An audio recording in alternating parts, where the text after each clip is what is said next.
سيقول السفهاء من الناس ما ولاهم عن قبلتهم التي كانوا عليها قل لله المشرق والمغرب يهدي من يشاء إلى صراط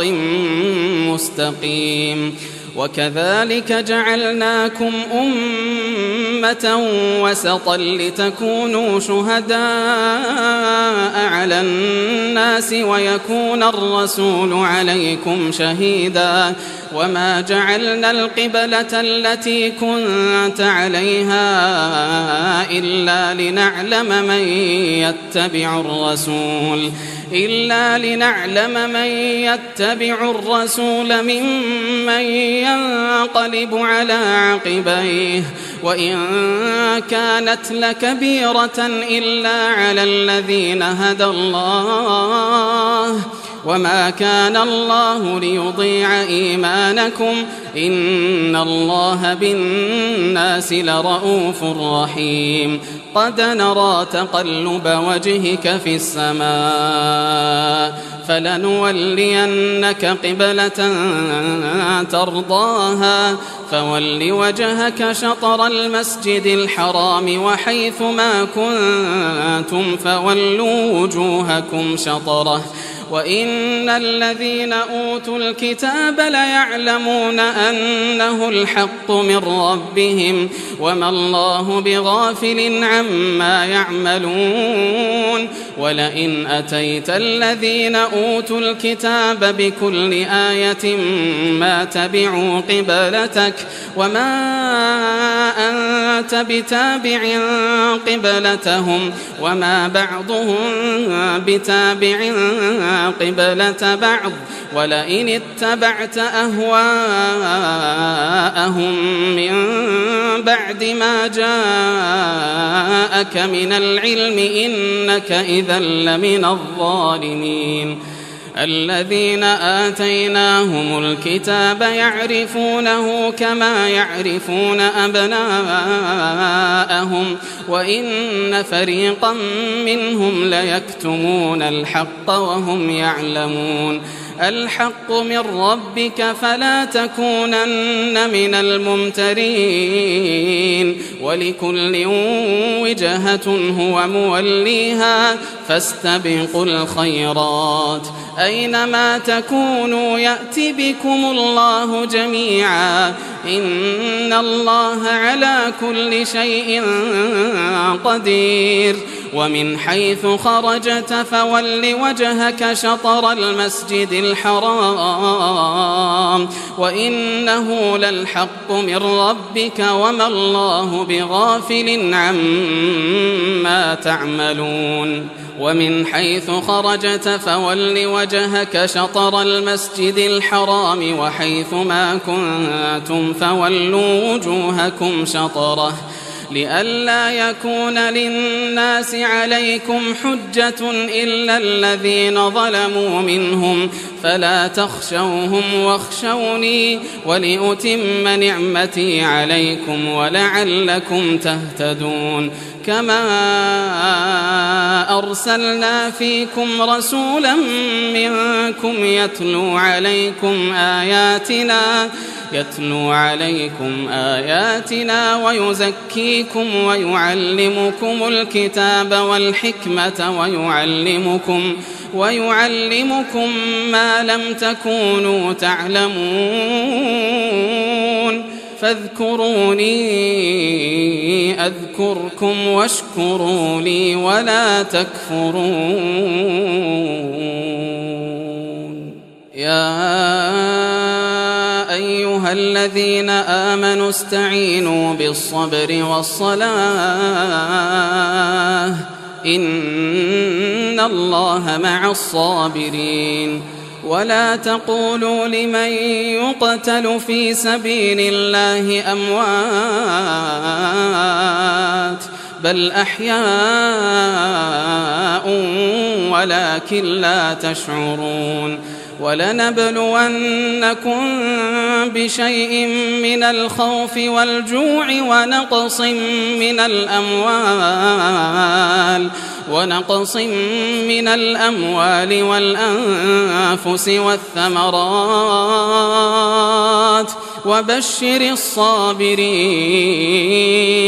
وبشر الصابرين الذين إذا أصابتهم مصيبة قالوا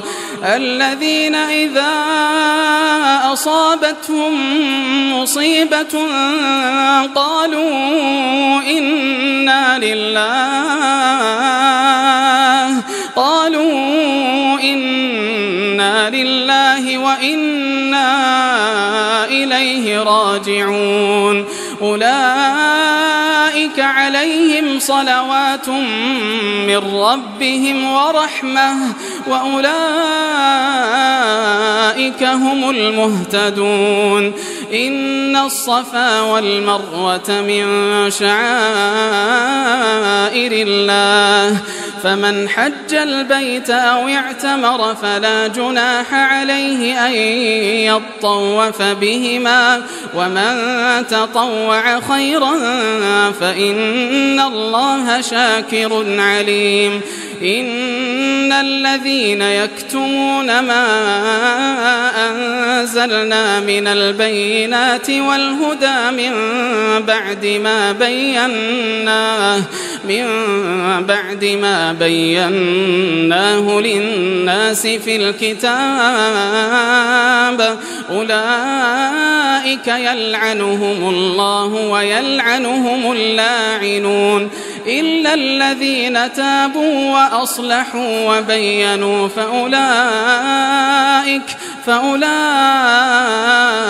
أتوب عليهم وأنا التواب الرحيم إن الذين كفروا وماتوا وهم كفار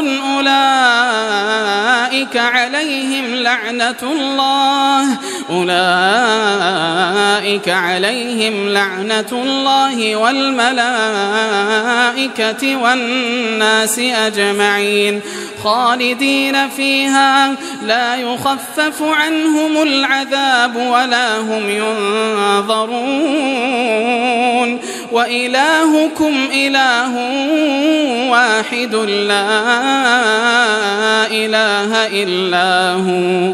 لا إله إلا هو الرحمن الرحيم إن في خلق السماوات والأرض واختلاف الليل والنهار والفلك التي تجري في البحر بما ينفع الناس وما أنزل الله من السماء من ماء فأحيا به الأرض بعد موتها وبث فيها من كل دابة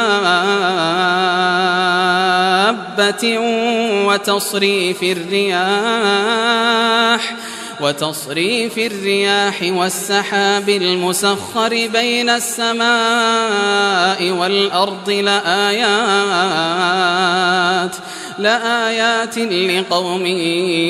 يعقلون ومن الناس من يتخذ من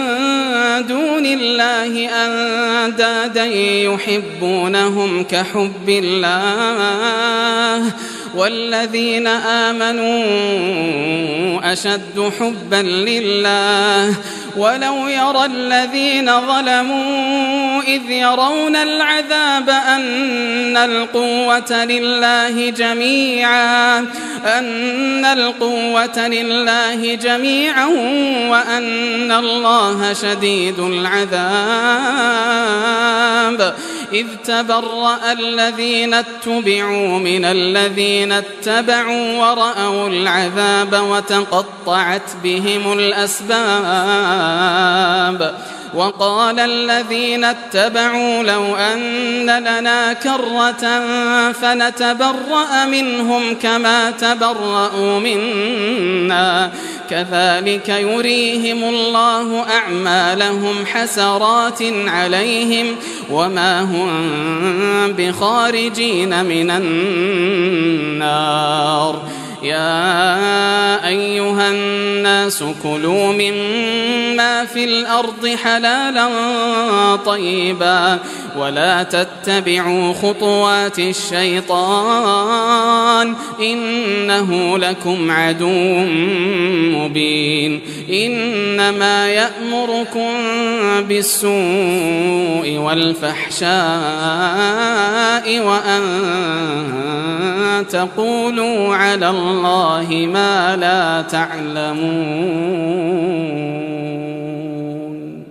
وإذا قيل لهم اتبعوا ما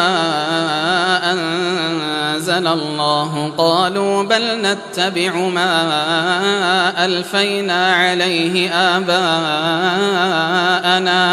أولو كان آباؤهم لا يعقلون شيئا ولا يهتدون. ومثل الذين كفروا كمثل الذي ينعق بما لا يسمع إلا دعاء ونداء صم بكم عمي فهم لا يعقلون. يا أيها الذين آمنوا كلوا من طيبات ما رزقناكم واشكروا لله إن كنتم إياه تعبدون. إنما حرم عليكم الميتة والدم ولحم الخنزير وما أهل به لغير الله فمن اضطر غير باغ ولا عاد فلا إثم عليه إن الله غفور رحيم. إن الذين يكتمون ما أنزل الله من الكتاب ويشترون به ثمنا قليلا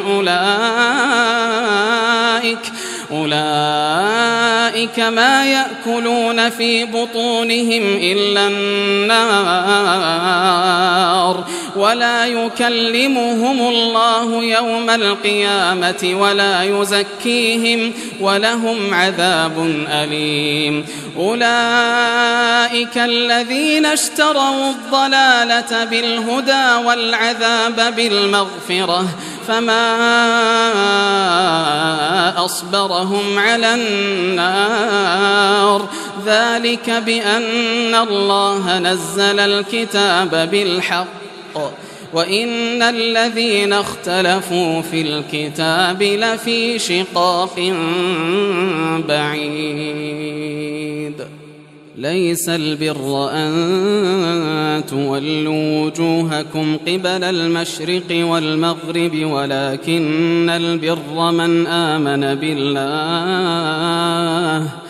ولكن البر من آمن بالله واليوم الآخر والملائكة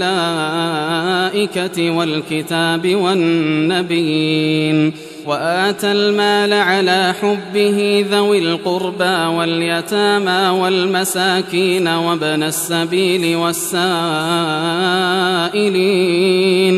والسائلين وفي الرقاب وأقام الصلاة وآتى الزكاة والموفون بعهدهم إذا عاهدوا والصابرين في البأساء والضراء وحين البأس أولئك الذين صدقوا وأولئك هم المتقون. يا أيها الذين آمنوا كتب عليكم القصاص في القتلى الحر بالحر والعبد بالعبد والأنثى بالأنثى فمن عفي له من أخيه شيء فاتباع بالمعروف وأداء إليه بإحسان ذلك تخفيف من ربكم ورحمة فمن اعتدى بعد ذلك فله عذاب أليم. ولكم في القصاص حياة يا أولي الألباب لعلكم تتقون. كتب عليكم إذا حضر أحدكم الموت إن ترك خيرا الوصية للوالدين والأقربين بالمعروف حقا على المتقين. فمن بدله بعدما سمعه فإنما إثمه على الذين يبدلونه إن الله سميع عليم. فمن خاف من موص جنفا أو إثما فأصلح بينهم فلا إثم عليه إن الله غفور رحيم. يا أيها الذين آمنوا كتب عليكم الصيام كما كتب على الذين من قبلكم لعلكم تتقون. أياما معدودات. فمن كان منكم مريضا أو على سفر فعدة من أيام أخر. وعلى الذين يطيقونه فدية طعام مسكين. فمن تطوع خيرا فهو خير له وأن تصوموا خير لكم إن كنتم تعلمون. شهر رمضان الذي أنزل فيه القرآن هدى للناس وبينات من الهدى والفرقان. فمن شهد منكم الشهر فليصمه ومن كان مريضا أو على سفر فعدة من أيام أخر يريد الله بكم اليسر ولا يريد بكم العسر ولتكملوا العدة ولتكبروا الله على ما هداكم ولعلكم تشكرون. وإذا سألك عبادي عني فإني قريب أجيب دعوة الداع إذا دعان فليستجيبوا لي وليؤمنوا بي لعلهم يرشدون. أحل لكم ليلة الصيام الرفث إلى نسائكم هن لباس لكم وأنتم لباس لهن. علم الله أنكم كنتم تختانون أنفسكم فتاب عليكم وعفى عنكم فالآن باشروهن وابتغوا ما كتب الله لكم وكلوا واشربوا حتى يتبين لكم الخيط الأبيض من الخيط الأسود من الفجر ثم أتموا الصيام إلى الليل ولا تباشروهن وأنتم عاكفون في المساجد تلك حدود الله فلا تقربوها كذلك يبين الله آياته للناس لعلهم يتقون. ولا تأكلوا أموالكم بينكم بالباطل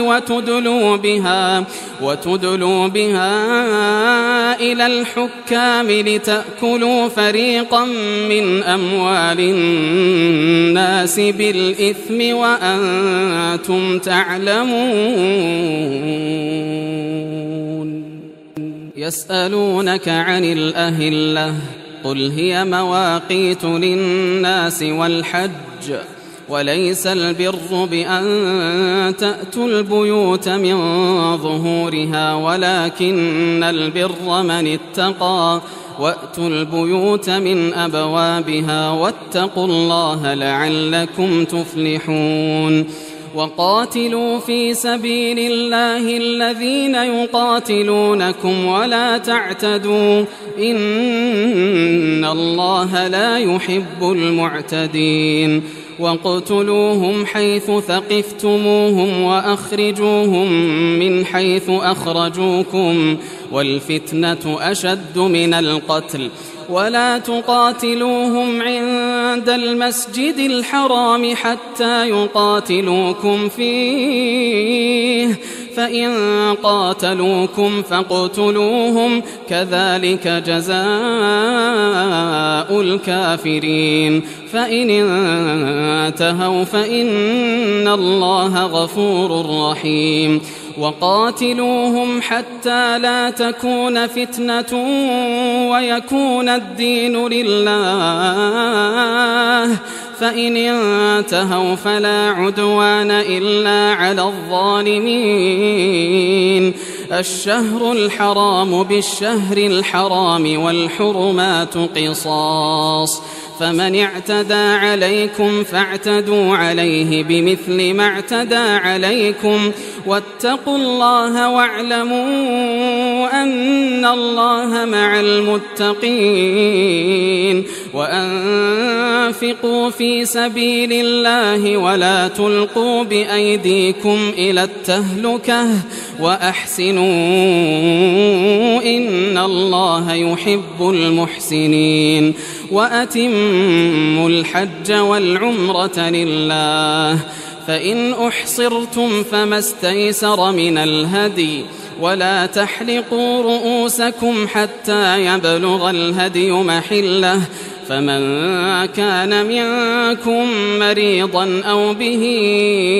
أذى من رأسه ففدية من صيام أو صدقة أو نسك فإذا أمنتم فمن تمتع بالعمرة إلى الحج فما استيسر من الهدي فمن لم يجد فصيام 3 أيام في الحج و7 إذا رجعتم تلك 10 كاملة ذلك لمن لم يكن أهله حاضر المسجد الحرام واتقوا الله واعلموا أن الله شديد العقاب الحج أشهر معلومات فمن فرض فيهن الحج فلا رفث ولا فسوق ولا جدال في الحج وما تفعلوا من خير يعلمه الله وتزودوا فإن خير الزاد التقوى واتقون يا أولي الألباب ليس عليكم جناح أن تبتغوا فضلا من ربكم فإذا أفضتم من عرفات فاذكروا الله عند المشعر الحرام واذكروه كما هداكم وإن كنتم من قبله لمن الضالين ثم أفيضوا من حيث أفاض الناس واستغفروا الله إن الله غفور رحيم فإذا قضيتم مناسككم فاذكروا الله كذكركم آباءكم أو أشد ذكرا فمن الناس من يقول ربنا آتنا في الدنيا وما له في الآخرة من خلاق ومنهم من يقول ربنا آتنا في الدنيا حسنة ومنهم من يقول ربنا آتنا في الدنيا حسنة وفي الآخرة حسنة وقنا عذاب النار أولئك لهم نصيب مما كسبوا والله سريع الحساب واذكروا الله في أيام معدودات فمن تعجل في يومين فلا إثم عليه ومن تأخر فلا إثم عليه لمن اتقى واتقوا الله واعلموا أنكم إليه تحشرون ومن الناس من يعجبك قوله في الحياة الدنيا ويشهد الله على ما في قلبه وهو ألد الخصام وإذا تولى سعى في الأرض ليفسد فيها ويهلك الحرث والنسل والله لا يحب الفساد وإذا قيل له اتق الله أخذته العزة بالإثم فحسبه جهنم ولبئس المهاد ومن الناس من يشري نفسه ابتغاء مرضات الله والله رؤوف بالعباد يا أيها الذين آمنوا ادخلوا في السلم كافة ولا تتبعوا خطوات الشيطان إنه لكم عدو مبين فإن زللتم من بعد ما جاءتكم البينات فاعلموا أن الله عزيز حكيم هل ينظرون إلا أن يأتيهم الله في ظلل من الغمام والملائكة وقضي الأمر وإلى الله ترجع الأمور سل بني إسرائيل كم آتيناهم من آية بينة ومن يبدل نعمة الله من بعد ما جاءته فإن الله شديد العقاب زين للذين كفروا الحياة الدنيا ويسخرون من الذين آمنوا والذين اتقوا فوقهم يوم القيامة والله يرزق من يشاء بغير حساب كان الناس أمة واحدة فبعث الله النبيين مبشرين ومنذرين وأنزل معهم الكتاب بالحق ليحكم بين الناس فيما اختلفوا فيه وما اختلف فيه إلا الذين أوتوه من بعد ما جاءتهم البينات بغيا بينهم فهدى الله الذين آمنوا لما اختلفوا فيه من الحق بإذنه والله يهدي من يشاء إلى صراط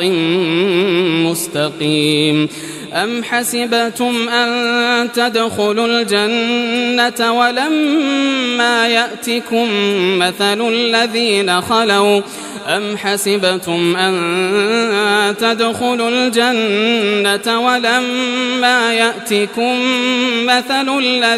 خلوا ولما يأتكم مثل الذين خلوا من قبلكم مستهم البأساء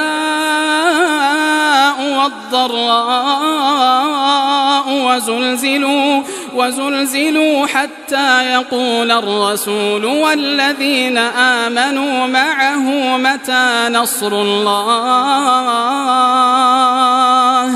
ألا إن نصر الله قريب يسألونك ماذا ينفقون قل ما أنفقتم من خير فللوالدين والأقربين واليتامى والمساكين وابن السبيل وما تفعلوا من خير فإن الله به عليم كتب عليكم القتال وهو كره لكم وعسى أن تكرهوا شيئا وهو خير لكم وعسى أن تحبوا شيئا وهو شر لكم والله يعلم وأنتم لا تعلمون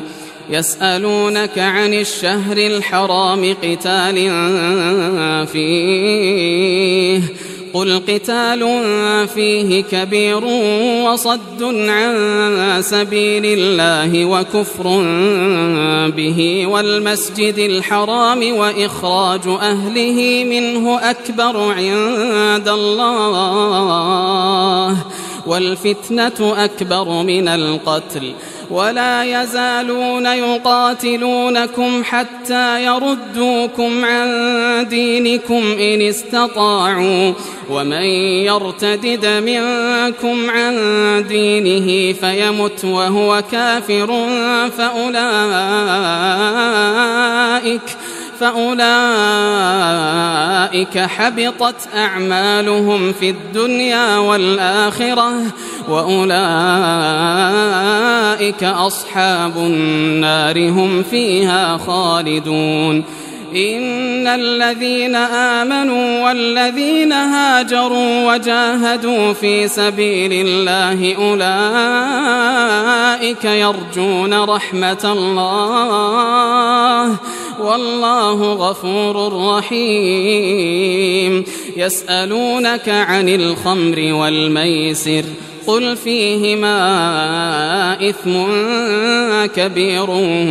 ومنافع للناس وإثمهما أكبر من نفعهما ويسألونك ماذا ينفقون قل العفو كذلك يبين الله لكم الآيات لعلكم تتفكرون في الدنيا والآخرة ويسألونك عن اليتامى قل إصلاح لهم خير وإن تخالطوهم فإخوانكم والله يعلم المفسد من المصلح ولو شاء الله لأعنتكم إن الله عزيز حكيم ولا تنكحوا المشركات حتى يؤمنوا ولأمة مؤمنة خير من مشركة ولو أعجبتكم ولا تنكحوا المشركين حتى يؤمنوا ولعبد مؤمن خير من مشرك ولو أعجبكم أولئك يدعون إلى النار والله يدعو إلى الجنة والمغفرة بإذنه ويبين آياته للناس لعلهم يتذكرون ويسألونك عن المحيض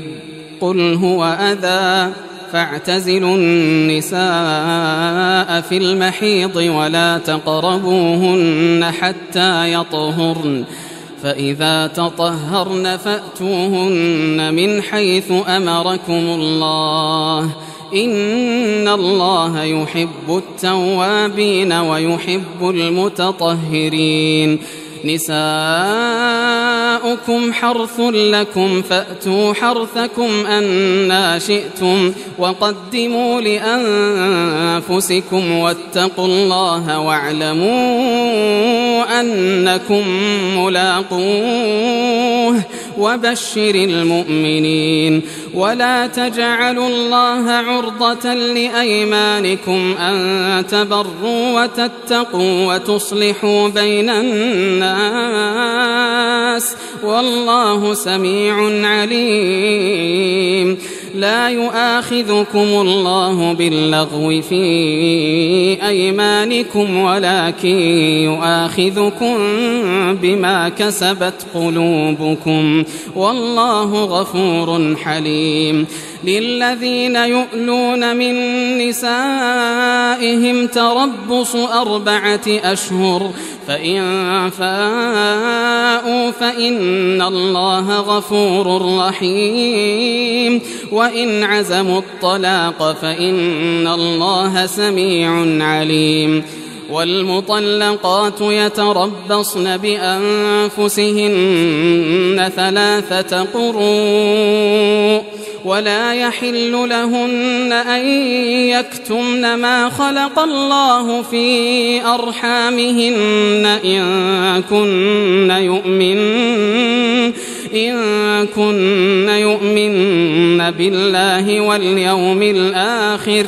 وبعولتهن أحق بردهن في ذلك إن أرادوا إصلاحا ولهن مثل الذي عليهن بالمعروف وللرجال عليهن درجة والله عزيز حكيم. الطلاق 2 فإمساك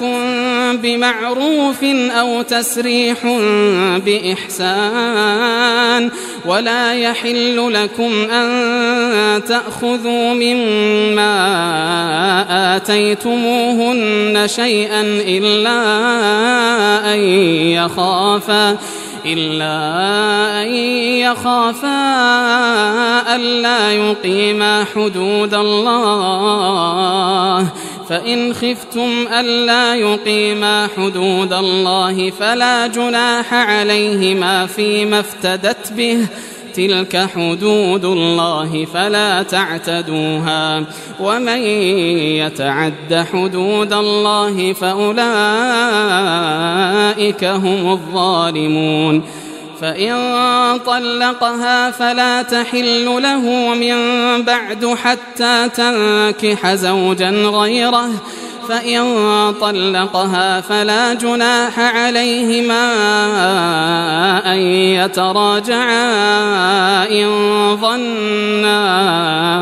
أن يقيما حدود الله وتلك حدود الله يبينها لقوم يعلمون. وإذا طلقتم النساء فبلغن أجلهن فأمسكوهن بمعروف أو سرحوهن بمعروف ولا تمسكوهن ضرارا لتعتدوا ومن يفعل ذلك فقد ظلم نفسه. ولا تتخذوا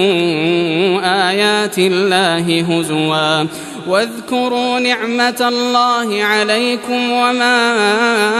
أنزل عليكم من الكتاب والحكمة يعظكم به واتقوا الله واعلموا أن الله بكل شيء عليم. وإذا طلقتم النساء فبلغن أجلهن فلا تعضلوهن أن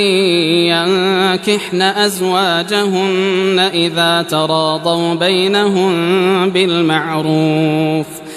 ذلك يوعظ به من كان منكم يؤمن بالله واليوم الآخر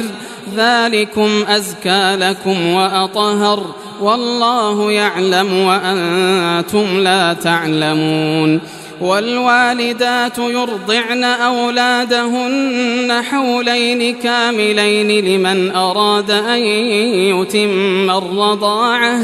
وعلى المولود له رزقهن وكسوتهن بالمعروف لا تكلف نفس إلا وسعها لا تضار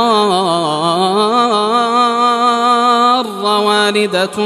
بولدها ولا مولود له بولده وعلى الوارث مثل ذلك فإن أرادا فصالا عن تراض منهما وتشاور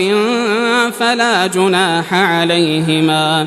وإن أردتم أن تسترضعوا أولادكم فلا جناح عليكم إذا سلمتم ما آتيتم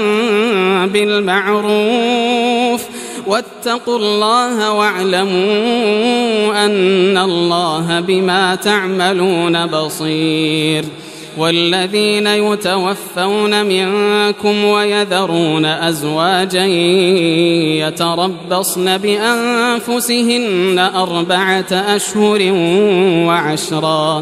فإذا بلغن أجلهن فلا جناح عليكم فيما فعلن في أنفسهن بالمعروف والله بما تعملون خبير ولا جناح عليكم فيما عرضتم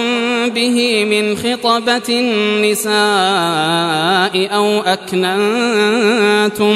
أو أكننتم في أنفسكم علم الله أنكم ستذكرونهن ولكن لا تواعدوهن سرا إلا أن تقولوا قولا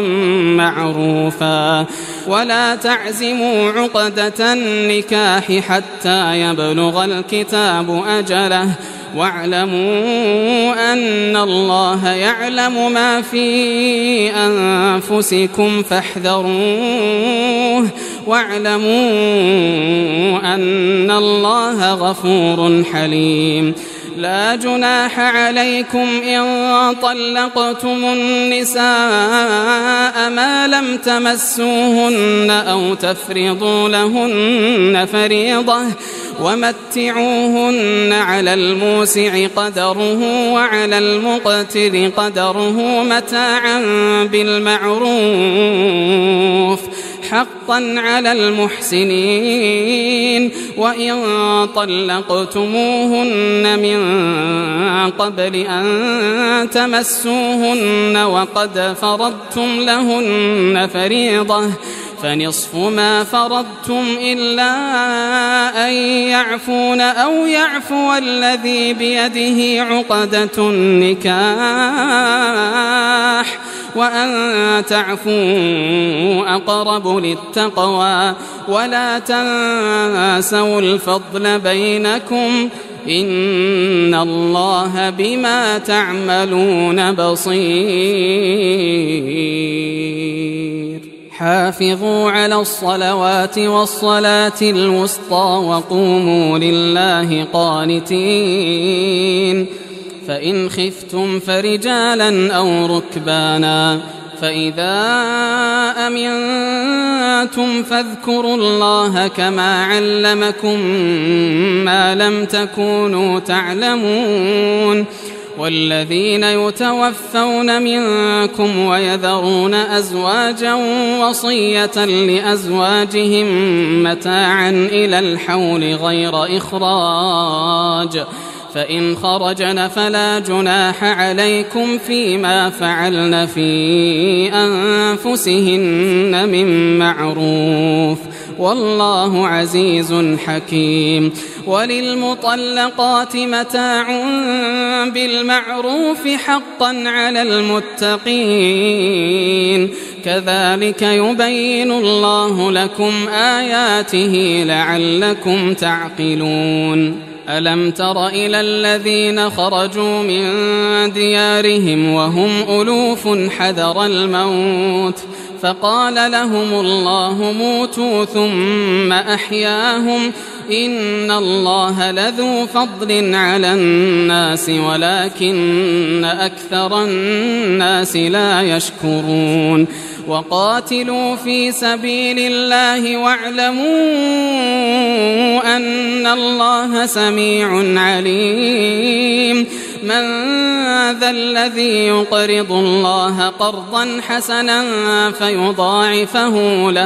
فيضاعفه له أضعافا كثيرة والله يقبض ويبسط وإليه ترجعون ألم تر إلى الملأ من بني إسرائيل من بعد موسى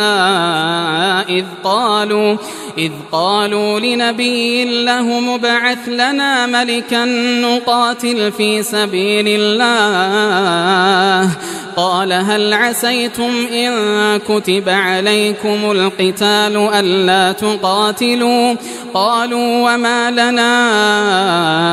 ألا نقاتل في سبيل الله وقد أخرجنا من ديارنا وأبنائنا فلما كتب عليهم القتال تولوا إلا قليلا منهم والله عليم بالظالمين وقال لهم نبيهم إن الله قد بعث لكم طالوت ملكا قالوا أنى يكون له الملك علينا ونحن أحق بالملك منه ولم يؤت سعة من المال قال إن الله اصطفاه عليكم وزاده بسطة في العلم والجسم والله يؤتي ملكه من يشاء والله واسع عليم وقال لهم نبيهم إن آية ملكه أن يأتيكم التابوت فيه سكينة من ربكم وبقية مما ترك آل موسى وآل هارون تحمله الملائكة إن في ذلك لآية لكم إن كنتم مؤمنين فلما فصل طالوت بالجنود قال إن الله مبتليكم بنهر فمن شرب منه فليس مني ومن لم يطعمه فإنه مني إلا من اغترف غرفة بيده فشربوا منه إلا قليلا منهم فلما جاوزه هو والذين آمنوا معه قالوا لا طاقة لنا اليوم بجالوت وجنوده قال الذين يظنون أنهم ملاقو الله كم من فئة قليلة غلبت فئة كثيرة بإذن الله والله مع الصابرين ولما برزوا لجالوت وجنوده قالوا ربنا أفرغ علينا صبرا وثبت أقدامنا وانصرنا على القوم الكافرين فهزموهم بإذن الله وقتل داود جالوت وآتاه الله الملك والحكمة وعلمه مما يشاء ولولا دفع الله الناس بعضهم ببعض لفسدت الأرض ولكن الله ذو فضل على العالمين تلك آيات الله نتلوها عليك بالحق وإنك لمن المرسلين